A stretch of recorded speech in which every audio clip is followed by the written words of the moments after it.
સાબરકાંઠા જિલ્લા કલેક્ટરશ્રીને આજે ગંભીરપુરા દેવદરબારના મહંત પરમ પૂજ્ય શ્રી મંગલપુરી મહારાજની આગેવાનીમાં શ્રી ગુરુ રવિદાસ વિશ્વ મહાપીઠના પ્રદેશ અધ્યક્ષ શ્રી નટુભાઈ પરમાર, રાષ્ટ્રીય મંત્રી શ્રી કિરણભાઈ પરમાર, મેઘધનુષ્ય સેવા ટ્રસ્ટના મંત્રી શ્રી યોગેન્દ્રસિંહજી પરમાર, ગૌરક્ષક સમિતિ તેમજ જિલ્લામાંથી સાધુ સંતો, વિવિધ સંસ્થા અને સનાતન ધર્મપ્રેમી જનતા દ્વારા ગૌમાતાને રાજમાતાનો દરજ્જો આપવા માંગણી સ્વરૂપે આવેદનપત્ર આપવામાં આવ્યું.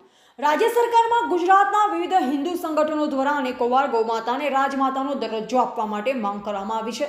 આ સંદર્ભે એકલધામના મહંત શ્રી પરમ પૂજ્ય યોગીનાથ બાપુએ પણ વિશેષ રૂપે સરકારની શ્રી સમક્ષ માંગ કરી છે. તેના સમર્થનમાં આજે જિલ્લાના અનેકો કાર્યકરો દ્વારા કલેક્ટર શ્રી સાબરકાંઠાને આવેદનપત્ર આપી પોતાની લાગણી વ્યક્ત કરી છે. જેમાં કલેક્ટર સાહેબ શ્રી આ અંગે ખૂબ જ સંતોષકારક જવાબ આપી અમારી વાતને યોગ્ય જગ્યાએ પહોંચાડવાની ખાતરી આપી છે. અમને વિશ્વાસ છે કે અમારી આ ધર્મપ્રેમી લાગણીને સરકાર સાંભળશે અને યોગ્ય નિર્ણય લાવશે.